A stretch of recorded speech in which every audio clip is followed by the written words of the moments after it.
So hello everyone. चलिए शुरू करते हैं प्रैक्टिस क्वेश्चन जो कि आपके एग्जाम पॉइंट ऑफ व्यू से काफ़ी इंपॉर्टेंट है। ये जो प्रैक्टिस क्वेश्चन है डायरेक्ट आपको एग्जाम में देखने को मिल जाएंगे। तो देखो, पहला क्वेश्चन आपका फीताकृमि में आहार नाल होती है। फीताकृमि यानी कि टैपरम। तो इसमें एलिमेंट्री जो कैनाल है वो आपकी वेल डेवलप्ड यानी कि पूर्ण विकसित होती है, या फिर लेस डेवलप्ड कम विकसित होती है, या फिर सांकित ब्रांचेड, या फिर एब्सेंट होती है। और फीताकृमि के बारे में सब जानते हो, 11th बायोलॉजी में आपने पढ़ रखा है फीताकृमि टैपरम के बारे में। तो उसमें एलिमेंट्री कैनाल यानी कि आहार नाल होती भी है या नहीं होती, या पूर्ण विकसित होती है या फिर कम विकसित होती है, आपको इसका आंसर बताना है। ऐसे ही क्वेश्चन आपके इंट्रेंस एग्जाम में बनते हैं। सो बहुत ही आसान है इसका आंसर। फीताकृमि में एलिमेंट्री कैनाल अणु उपस्थित रहती है, एबिसेंट रहती है। याद रखना क्या रहती है, एबिसेंट यानी कि होती नहीं है। तो इसका राइट ऑप्शन हो जाएगा आपका ये वाला। और फीताकृमि तो आई होप सभी ने देखा होगा, अगर नहीं देखा है तो चलो यहाँ पर इमेजेस हम आपको दिखा देते हैं फीताकृमि की। जैसा कि आप यहाँ पर देख पा रहे, ये है आपका टैपरम फीताकृमि। काफी लंबा होता है, फीते की तरह होता है। तो ये आप देख पा रहे इसमें एलिमेंट्री कैनाल नहीं होती है, और ये काफ़ी लॉन्ग होता है। कभी कभार इंसानों की इंटेस्टाइन में भी आ जाता है, इस वजह से पेट दर्द की शिकायत हो जाती है। तो ये आपका टैपरम फीताकृमि। अगला क्वेश्चन है आपका, जैसा कि आप यहां पर देख पा रहे, किस लक्षण के कारण रिप्टाइल यानी पृथ्वी की सतह पर 100 लाख वर्ष तक प्रभुत्व बनाए रखा? कौन सा कारण है? रिप्टाइल सब जानते होंगे, जो रेंग कर चलते हैं, ठीक है। जैसे कि स्नेक हो गया, मॉनिटर लिजार्ड हो गया, ठीक है। अधिकतर स्नेक इसमें आते हैं। बड़े दांत के कारण, कवच युक्त अंडे के कारण, कठोर फेफड़े, या फिर बाह्य सुरक्षात्मक कंकाल से? कौन से लक्षण के कारण 100 लाख वर्षों तक का प्रभुत्व बनाए रखा? तो सिंपल सा आंसर है बाह्य सुरक्षात्मक कंकाल, एक्सटर्नल प्रोटेक्ट स्केलेटन। क्योंकि बाहर का प्रोटेक्ट काफी खतरनाक होता है रिप्टेलिया में, बहुत ही ज्यादा यहाँ पर सुरक्षात्मक कवच इनके होते हैं। चलो मैं आपको दिखाता हूँ। जैसा कि आप यहाँ पर देख पा रहे, यह है आपका स्नेक यानी कि सांप, और इसका कंकाल इतना खतरनाक होता है, देख लो आप, इतने ज्यादा सल्क पाए जाते हैं। तो ये इनको प्रोटेक्ट करते हैं, इसीलिए ये अधिक एज तक, अधिक उम्र तक जीवित रहते हैं। आपने देखा होगा कि सांप जो है काफी सालों तक जीवित रह जाता है, तो ये इनको प्रोटेक्ट करता है। यहाँ पर आप देख सकते हो, ये इनका कंकाल होता है इतना डेंजर, और यही इनको लंबी उम्र प्रदान करता है। इसीलिए इसका आंसर होगा बाह्य सुरक्षात्मक कंकाल से। अगला, आपका जो रजत मत्स्य होता है यानी कि सिल्वर फिश होता है, तो ये सिल्वर फिश क्या होता है? एनिलिडा, हेलमिंथिस, कीट, या फिर मोलस्का, या फिर मछली? बताइए। अब आप में से काफी सारे विद्यार्थी तो बोलेंगे सर मछली होती होगी। मछली नहीं होगी। यहाँ पर फिश का मतलब ये नहीं कि सिल्वर फिश फिश होती है, नहीं होती है। वैज्ञानिक दृष्टिकोण से अगर आप देखोगे तो आपकी जो सिल्वर फिश होती है ना, वो होती है आपकी कीट में आती है। किन में आती है? याद रखना, कीट में। और काफी सारों ने तो देखा भी होगा सिल्वर फिश को। अब आप बोलेंगे सर क्या ये चांदी की होती है क्या फिश? फिर तो काफी महंगी बिकती होगी चांदी की मछली। ऐसा बिल्कुल भी नहीं है, बस इसका जो कलर है ना वो चांदी की तरह होता है। चलो मैं आपको दिखा देता हूँ सिल्वर फिश। जैसा कि आप यहाँ पर देख पा रहे, ये है आपकी सिल्वर फिश। इसका कलर सिल्वर की तरह है, इसीलिए इसको सिल्वर फिश बोला जाता है। काट मत देना इसको, काफी सारे सोचे कि चांदी काट दे, नहीं, ब्लड निकलेगा। बस इसका कलर है, देख लो आप, चांदी जैसी। तो इसको सिल्वर फिश इसीलिए बोला जाता है, और इसको मछली नहीं है ये है आपकी कीट में गिना जाता है। इसको किसमें? कीट में, यानी कि इंसेक्टा में इसको गिना जाता है। ये आपको याद रखना है। अब कीट में क्यों गिना जाता है? तो कीट में देखो ना, इनके पैर देखो संधि युक्त मच्छरों की तरह है, मक्खियों की तरह है। तो इनके पैर इस वजह से इनको कीट में रखा जाता है। सो यहाँ पर इसी कारण सिल्वर फिश फिश नहीं होती है, कीट होता है, क्योंकि उनके पैर कीटों की तरह होते हैं। अगला, नितलस्थ जीव पाए जाते हैं। बेंथिक ऑर्गेनिज्म आर फाउंड कहाँ पर पाए जाते हैं? समुद्री जल की सतह पर, समुद्री जल के बीच में, समुद्र की तली पर, पृथ्वी पर नितलस्थ जीव पाए जाते हैं। नितलस्थ जीव पाए जाते हैं। सबसे पहले जानना इंपॉर्टेंट है कि ये नितलस्थ जीव होते क्या है, बेंथिक ऑर्गेनिज्म किनको बोलते हैं, तो ये जानना हमारे लिए इंपॉर्टेंट है। तो आपने देखा होगा जो समुद्र के बिल्कुल लास्ट पेंदे पे जो उगते हैं रहते हैं जीव, उन्हीं को बोला जाता है। तो समुद्र की तली पर, इसका राइट ऑप्शन क्या हो जाएगा? समुद्र की तली पर जो रहते हैं ना, उनको क्या बोला जाता है? नितलस्थ जीव। चलो आपको दिखाई देते हैं यहाँ पर नितलस्थ जीव। जैसा कि आप यहाँ पर देख पा रहे बेंथिक ऑर्गेनिज्म यानी कि नितलस्थ जीव। यहाँ पर जितने भी जीव है ये बिल्कुल समुद्र के पेंदे पर है। ये देख लो आप, बिल्कुल समुद्र के पेंदे पर, तो इनको बेंथिक ऑर्गेनिज्म बोला जाता है। और ये सारे आगे इसमें ये जितने भी आपको दिखाई दे रहे हैं ना यहाँ पर नीचे, ये सारे इसमें आ जाते हैं। ये देख लो आप। तो आई होप इमेजेस से आपको अच्छा समझ में आ गया होगा। इसीलिए इसका राइट ऑप्शन हो गया आपका समुद्र की तली पर। ठीक है, समुद्र की तली पर। अगला, रुधिर दाब तथा हृदय स्पंदन किस हार्मोन द्वारा बढ़ जाता है? हार्मोन के ऊपर मैंने वीडियो बना रखा है। जिन्होंने चैनल सब्सक्राइब कर रखा होगा, बेल आइकन पर प्रेस कर रखा होगा, उनको मिल भी गया होगा हार्मोन का पूरा वीडियो। 2 से 3 क्वेश्चन तो वहीं से बनेंगे हार्मोन से, देख लेना आप। रुधिर दाब तथा हृदय स्पंदन किस हार्मोन द्वारा बढ़ता है? तो बहुत ही आसान में बचपन में पढ़ा होगा आपने कि लड़ाई के टाइम पे, गुस्से के टाइम पे कौन सा हार्मोन निकलता है? Simple, adrenaline. कौन सा? एड्रीनलिन। तो बेसिकली मैं यही कहना चाहूँगा, आपको हार्मोन का नाम पता होना चाहिए, कौन सी ग्लैंड से वो सिगरेट होता है वो पता होना चाहिए, और इसका फंक्शंस क्या होता है, ये 3 चीज़ें आपको पता होना चाहिए। तो हार्मोन का कोई भी क्वेश्चन आ जाए आप कर दोगे। तो जैसे यहाँ पर क्वेश्चन आया तो हमने कर दिया, क्योंकि हमको पता है कि इसके बारे में हार्मोन का पूरा चैप्टर हमने पढ़ रखा है। तो एड्रीनलिन इसका राइट ऑप्शन हो जाएगा। जैसा कि यहाँ पर आप देख पा रहे हमने पूरी लिस्ट आपको टेलीग्राम पर डाली थी, और जिन्होंने MKS अकेडमी ऐप डाउनलोड कर रखा होगा उनको मिल भी गई होगी। पीयूष ग्रंथि के बारे में जितनी भी ग्रंथियाँ सब हमने बता रखा है कि ग्रंथि, हार्मोन और कार्य, बस ये आपको पता होना चाहिए। तो कोई भी क्वेश्चन आ जाए हार्मोन का आप कर दोगे, मेरे को पता है आप कर दोगे। बहुत ही अच्छी टेबल है ये, और ये आपको टेलीग्राम पर MKS अकेडमी ऐप पर भी मिल जाएगी, लिंक नीचे दे रखा है इनका। तो ये सारे हार्मोन देख लो आप। पीनियल ग्रंथि के मेलाटोनिन होता है, पैराथायरॉयड से पैराथायरॉयड हार्मोन, थाइमस से थाइमोसिन हार्मोन, एड्रिनल से एड्रिनलिन जो संकट की स्थिति पर होता है। तो क्वेश्चन यहाँ से बनाए वो वाला, यहाँ से। तो ऐसे बनते हैं आपके क्वेश्चन, और उसके लिए लिस्ट आपको पता होना बहुत ही ज़्यादा जरूरी है। आई होप आपको समझ में आ गया होगा। इसीलिए यहाँ पर राइट ऑप्शन एड्रिनलिन। अगला, थोड़ा सा इसको ये कर लेते हैं। कीटों का मुख्य उत्सर्जी पदार्थ आपको बताना है, और ये तो आपने अच्छे से पढ़ा होगा। उत्सर्जी पदार्थ सबका अलग अलग होता है। मनुष्य का अलग होता है, ऊंट का अलग होता है, मछली का अलग होता है, यानी कि जो अलग अलग स्थानों पर रहते हैं ना, उन सभी का अलग अलग होता है। तो कीटों का पूछा है आपसे कि कीटों का क्या होता है।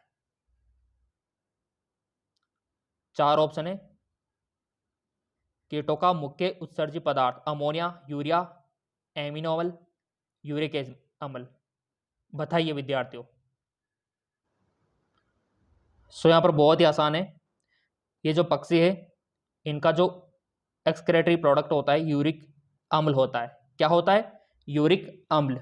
अगर क्वेश्चन यूं पूछ लिया जाए कि मछलियों का क्या होता है, तो मछलियां आपने देखा होगा कि पानी में रहती है, ये हर टाइम उत्सर्जन कर सकती है, यानी कि इसमें विषैला पदार्थ अधिक होगा तो भी कोई दिक्कत नहीं है, क्योंकि ये पानी में रहती है, निकालेगी पिएगी, निकालेगी पिएगी, कोई दिक्कत नहीं, क्योंकि पानी में ही तो है ना। तो अमोनिया होता है। ठीक है, अब इंसानों की बात करें तो इंसान तो देखो नॉर्मल में रहता है, ना तो ज़्यादा पानी में ना ज़्यादा सूखे में, बीच वाले में रहता है। तो इसके लिए यूरिया यानी कि कम हानिकारक, थोड़ा कम हानिकारक रहेगा इसके लिए। ठीक है, तो ऐसे आपको अरेंज करना होता है इस प्रकार से। और जो ऊंट है उसके लिए तो और भी कमजोर पदार्थ होगा, जहरीला, क्योंकि वो तो 5-7 दिनों में 1 दिन पानी पीता है ना, तो उनको कंट्रोल रखना पड़ता है ये उत्सर्जी पदार्थ, तो उतना ही कम हानिकारक रहता है। जैसे कि अमोनिया तो काफ़ी हानिकारक होता है, तो ये मछलियों, जलीय चर जो जंतु है ना, उनमें पाया जाता है। चलो मैं आपको डायग्राम दिखा देता हूँ, पूरा क्लियर हो जाएगा आपको। जैसा कि आप यहाँ पर देख पा रहे, ये है आपकी, ठीक है, मछली, और ये आपका पक्षी। तो मछलियों में किस प्रकार का, अमोनिया वाला। और जो मेमल्स हो गए उसमें यूरिया होता है, ठीक है, शार्क हो गया, मेमल्स हो गया, ठीक है। और जो पक्षी होते हैं, कीड़े होते हैं, रिप्टाइलिया होते हैं, इनमें क्या होता है, इनमें होता है यूरिक एसिड। क्या होता है, यूरिक एसिड। तो ये क्वेश्चन भी तो यहीं से बना था, पक्षी वाला। तो यूरिक एसिड आ गया। कितना आसान होता है देखो, अगर 4 से पढ़ते हैं तो। अगर अगली बार हमसे पूछ लिया जाए कि मछलियों में कौन सा होता है, ठीक है, और भी यहाँ पर देख लेते हैं, पूरा विवरण यहाँ पर दे रखा है, और वैसे टेलीग्राम फॉलो कर रखा होगा तो आपको भी मिल जाएगा। क्लियर। तो इसको थोड़ा नोट करके रखना कि पक्षियों में और जो आपका रिप्टाइलियन में यूरिक एसिड होता है, और मेमल्स और शार्क इनमें यूरिया होता है, और इनमें मछलियों में, जलीयचर में अमोनिया होता है। क्लियर। चलिए बढ़ते आगे की ओर। चंद्रप्रभा अभ्यारण्य भारत के किस प्रदेश में है। चंद्रप्रभा अभ्यारण्य भारत के किस प्रदेश में है, किस राज्य में है।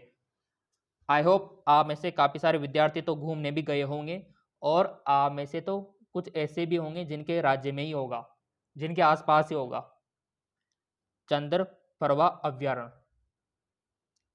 तो बहुत ही आसान है, देखो ये है आपके यूपी में, यानी कि उत्तर प्रदेश में। कहाँ पर है, उत्तर प्रदेश में।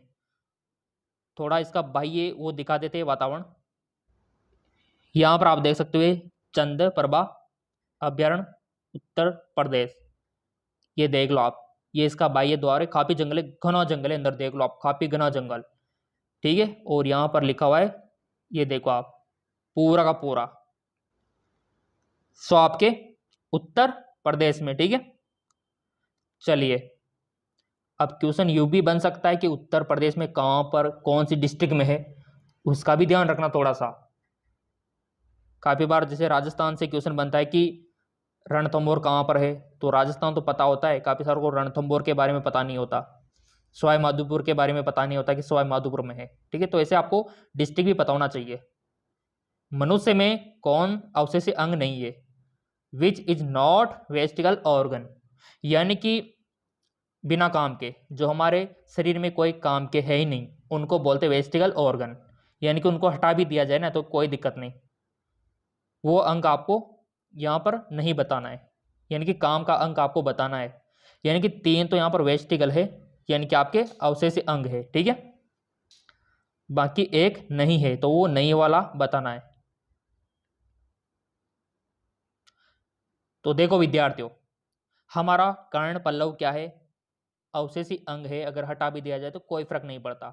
कॉक्सिस, हमारी जो रीढ़ की हड्डी होती है, पहले पूंछ हुआ करती थी, पता है ना आपको, पूंछ इंसानों में हट गई, क्या फर्क पड़ता है, यानी कि वो भी अवशेषी, ठीक है। अब आता है तीसरा आपका एपिग्लोटिक्स, ये तो बहुत ही ज़्यादा जरूरी है, अगर ये नहीं होगा तो इंसान की मृत्यु हो सकती है। तीसरा है वेस्टिक, यानी कि अपेंडिक्स, तो अपेंडिक्स का तो कोई काम है ही नहीं, तो ये भी यहाँ पर अवशेषी है, ये भी है, ये भी है, ये वाला नहीं है, तो आंसर भी यही होगा, क्योंकि यहाँ पर नहीं है पूछा है, क्या पूछा है, नहीं है। इसका थोड़ा ध्यान रखना आप नोट का। तो एपिग्लोटिक्स हमारा वेस्टिकल ऑर्गन नहीं है, बाकी के सारे है। क्लियर। मनुष्य के मस्तिष्क में ताप नियंत्रक केंद्रक होता है, बहुत अच्छा क्वेश्चन हर बार बनता है। Thermoregulatory centre in brain, pituitary, diencephalon, hypothalamus. तो इसका राइट ऑप्शन हो जाएगा आपका हाइपोथैलेमस। यह आपका ताप नियंत्रक होता है, हाइपोथैलेमस। चलो डायग्राम देख लेते हैं। ये है आपका मस्तिष्क, और ये इसमें हाइपोथैलेमस, ये रहा, ये वाला। तो ऐसे आपको पता रखना होता है। तो ये डायग्राम से आपको पिट्यूटरी, हाइपोथैलेमस, पोस्टीरियर, एंटीरियर सब आपको डायग्राम से पता लग जाता है। क्लियर। अगला, अनुकुंपी तंत्रिका तंत्र किसके द्वारा कार्य करता है। The sympathetic nerve system work through norepinephrine, acetylcholine, adrenaline, इनमें से कोई नहीं। तो बचपन में भी पढ़ा होगा अनुकंपी प्रानुकंपी तंत्रिका तंत्र के बारे में। अगर नहीं पढ़ा है तो थोड़ा सा मैं आपको दिखा देता हूं डायग्राम। ये देखिए, एक तरफ पैरासिम्पैथेटिक, एक तरफ सिंपैथेटिक, ठीक है। दोनों को अच्छे से देखो आप। एक यहां पर आंख को डायलेट करता है, दूसरा खोलता है। एक हृदय को गति देता है, दूसरा कम करता है, ठीक है। यानी कि अपोजिट काम करता है ये। तो ये होता है आपका पैरासिम्पैथेटिक और सिंपैथेटिक। सो यहां पर कौन काम करेगा? आपका एड्रीनेलिन, एड्रीनेलिन, ठीक है। ये काम करता है इन पे, यही तो काम करता है। जैसे आपने डर आ गया तो धड़कन बढ़ जाती है ना, आंखें खुल जाती है। तो एड्रीनेलिन उत्परिवर्तन यानी कि जो म्यूटेशन है होते हैं, अधिकांश लाभदायक, सदैव लाभदायक, सदैव हानिकारक, बहुत ही कम लाभदायक। तो म्यूटेशन आपने देखा होगा कि म्यूटेशन के कारण हमारे जो काले बाल होते हैं वो बीच बीच में सफ़ेद हो जाते हैं, ठीक है। ये म्यूटेशन के कारण होता है। तो मैं तो यही कहूँगा कि बहुत ही कम लाभदायक होता है ये, बहुत ही कम। क्योंकि काले बालों में सफ़ेद बाल आना ये कौन सा लाभ है? हानि तो है ना। तो बहुत ही कम लाभदायक होते हैं, ठीक है, बहुत ही कम लाभदायक। क्योंकि काले बाल सबको अच्छे लगते हैं, हेयर स्टाइल काले बालों से ही अच्छी लगती है, ठीक है ना। तो उत्परिवर्तन के कारण वाइट हो जाते हैं। वायरस द्वारा होने वाला रोग, अब बताओ आप। पूरा मैंने वायरस का वीडियो भी बना रखा है। कौन कौन सी बीमारियां वायरस से होती है, कौन कौन सी बीमारियां बैक्टीरिया से होती है, कौन कौन सी प्रोटोजोआ से होती है, कौन कौन सी आपके कवक से होती है, पूरा मैंने बता रखा है आपको वायरस द्वारा। तो देखो मैं आपको बता देता हूं। विब्रियो खोलेरी एक बैक्टीरिया जिसे हैजा होता है, यानी कि ये बैक्टीरिया है विब्रियो खोलेरी जिसे हैजा होता है। तो ये भी बैक्टीरिया से होता है। टाइफाइड किससे होता है? साल्मोनेला टाइफी बैक्टीरिया से होता है। बेरी बेरी किससे होता है? आप बोलोगे सर विटामिन से, तो सही बात है, विटामिन से, ठीक है। अब एक बचा इन्फ्लुएंजा, जुकाम जैसा इन्फ्लुएंजा कुछ बचा है, तो यही तो वायरस से होता है ना। तो इन्फ्लुएंजा किससे होता है? वायरस से। और पूरी लिस्ट में आपको अगेन यहाँ पर दिखा देता हूँ। जैसा कि यहाँ पर आप देख पा रहे होंगे, ये पूरी लिस्ट मैंने आपको बताई थी विषाणु से होने वाले रोग। तो यहाँ पर ट्रिक थी RPMT एंड IBPS की CD वायरस की दुकान पर। ये क्या थी ट्रिक? तो R मीन्स रेबीज, ये भी किससे होता है? वायरस से। P फॉर पीलिया वायरस से, मीजल्स वायरस से, ट्रोकोमा वायरस से, एड्स वायरस से, ये रहा इन्फ्लुएंजा। तो ऐसे पता होना चाहिए ट्रिक आपको। अब आप बोले सर ये डायग्राम PDF हमको चाहिए, तो MKS अकेडमी ऐप डाउनलोड कर लो ना, लिंक डिस्क्रिप्शन में दे रखा है। तो ऐसे पता रखना होता है आपको ट्रिक के साथ, कोई भी क्वेश्चन आ जाए कर दोगे आप।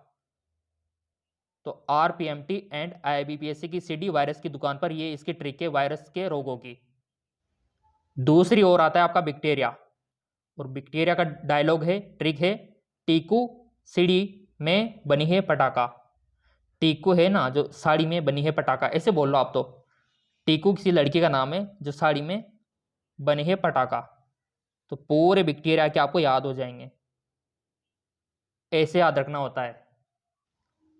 सो यहां पर इसी कारण राइट ऑप्शन इन्फ्लुएंजा हो जाएगा। कैमल यानी कि ऊंट के, RB से आपको बतानी है, ऊंट के लाल रुधिराणु होते हैं। देखो विद्यार्थियों, हर एक जो जीव है, जैसे कि मनुष्य हो गया, ऊंट हो गया, मेंढक हो गया, कॉकरोच हो गया, इनके RBC में बहुत बड़ा अंतर होता है, ठीक है ना कुछ डिफरेंट आपको मिलेगा ही मिलेगा।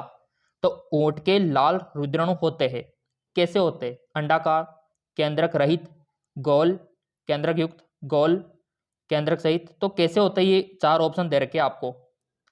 तो हमने तो पढ़ रखा है कि ऊंट की जो RBC है गोल होती है, बाइकॉन्वेक्स होती है,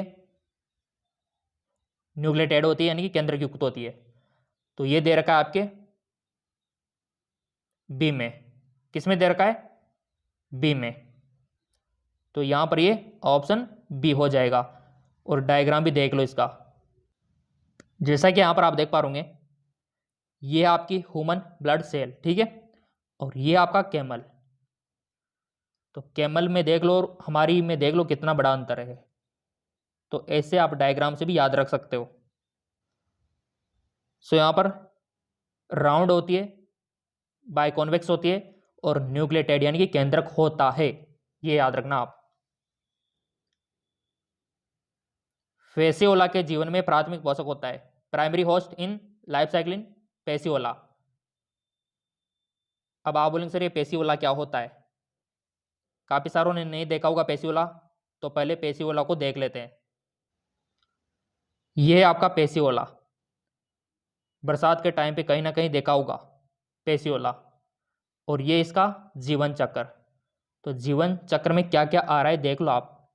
इधर गाय भी आ रही है, भेड़ भी आ रहा है, ठीक है। मैं तो इसमें पूछा गया है गाय का तो कहाँ पर काम हो रहा है, भेड़ का कहाँ से स्टार्ट हो रहा है, ये आपको पता रखना है। और इंसान भी इसमें आ रहा है पेसियोला में। तो ये डायग्राम अगर आपको याद है तो अभी जो क्वेश्चन पूछा वो आ जाएगा आपको। सो इसका राइट ऑप्शन आ जाएगा आपका भेड़, ठीक है। प्राथमिक पोषक क्या है? भेड़, याद रखना। अभी डायग्राम देखा था ना हमने, भेड़। माइटोकॉन्ड्रिया की अधिक संख्या किसमें होती है?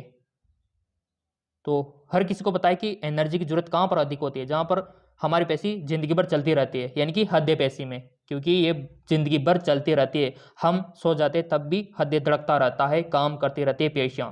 ये पेशियां कभी भी राहत महसूस यानी कि आराम नहीं करती। तो हृदय पेशियों में होगा। मस्तिष्क की उत्पत्ति किस प्राथमिक जनन स्तर से होती है? Brain development from which primary germ layer? Endoderm, mesoderm, ectoderm, या फिर एक्टो एंडो दोनों? डायग्राम मैंने आपको अच्छे से दिखाया था पहले, वो डायग्राम पता है तो आप कोई भी क्वेश्चन आ जाए जर्म लेयर का कर दोगे, जनन स्तर का कोई भी क्वेश्चन आ जाए कर दोगे आप। तो अगेन मैं आपको दिखा देता हूं। जैसा कि आप यहां पर देख पा रहे होंगे, एक्टोड्रम, मेसोड्रम, एंडोड्रम। तो एक्टोड्रम में कौन कौन से ऑर्गन का डेवलपमेंट होता है? नर्वस सिस्टम और स्किन। मेसोड्रम में किस किस का होता है? Muscles, skeletal, kidney, reproduction. Endoderm में किस किस का होता है? ग्लैंड्स का, लंग्स का, और पाचन तंत्र का। तो अभी जो क्वेश्चन बना था कि मस्तिष्क का, तो मस्तिष्क क्या है? Nervous system. और वो किससे बना हुआ है? एक्टोड्रम से। सिंपल। अगर वो पूछ लेता कि मसल्स किससे बना है, तो मेसोड्रम से। अगर वो पूछ लेता कि लंग्स किससे है, तो एंडोड्रम से। तो ये डायग्राम इंपॉर्टेंट है आपके लिए। काफ़ी सारे क्वेश्चन तो आप डायग्राम से ही कर दोगे। तो मस्तिष्क, एक्टोड्रम राइट ऑप्शन होगा। सो यहां पर इसीलिए राइट ऑप्शन एक्टोड्रम, ठीक है, एक्टोड्रम। हाथी के लंबे दांत किसका रूपांतरण है? हाथी के लंबे दांत किसका रूपांतरण है? तो बच्चों वाला क्वेश्चन है। हाथी के दांत तो सबने देखे ना, सबने देख रखे लगभग। ये होते हैं हाथी के दांत, ये बाहर वाले, ये वाले। तो ये किसका रूपांतरण होते हैं? ये हाथी के दांत वाइट वाइट वाले किसके रूपांतरण होते हैं? तो देखो विद्यार्थियों, हाथी के दांत ऊपरी होते हैं, ठीक है। तो सिंपल सी बात है, ऊपरी इंसिजर, ठीक है, ऊपरी इंसिजर, अपर इंसिजर, ठीक है, ये हो जाएगा। बहुत आसान है, बहुत आसान। रणथंबोर राष्ट्रीय उद्यान कहाँ पर है? Ranthambore national park is located Uttar Pradesh, Maharashtra, Rajasthan, Gujarat. तो सिंपल सी बात है, सवाई माधोपुर राजस्थान में, ठीक है। रणथंबोर, जहां पर कैटरीना कैफ एक्टर्स की शादी का प्रोग्राम रखा गया था, राजस्थान, सवाई माधोपुर, रणथंबोर, ठीक है। ऐसे भी याद रख सकते हो। ग्रेफ चक्कर का महत्व होता है, ये तो बच्चों का क्वेश्चन है। जो आपका ग्रेफ साइकिल होता है, थोड़ा सा मैं आपको दिखा देता हूं। ये होता है आपका ग्रेफ साइकिल, ये होता है आपका ग्रेफ साइकिल, ये वाला। साइट्रिक एसिड साइकिल भी इसको बोलते हैं, दूसरा नाम भी याद रखना, पूछ ले जाते हैं काफी बार। सो बहुत ही आसान है इसका राइट ऑप्शन, ऑक्सीकरण फास्फोरिलेशन द्वारा एटीपी का निर्माण करना। बच्चों वाला क्वेश्चन, एटीपी का निर्माण करना, ठीक है। और ये इजी क्वेश्चन आ गया, सबसे इजी क्वेश्चन। आयोडीन संग्रहित होता है कहां पर होता है? सिंपल, थायराइड ग्रंथि में, ठीक है। और सारी ग्लैंड्स मैंने आपको दिखा रखी है डायग्राम में।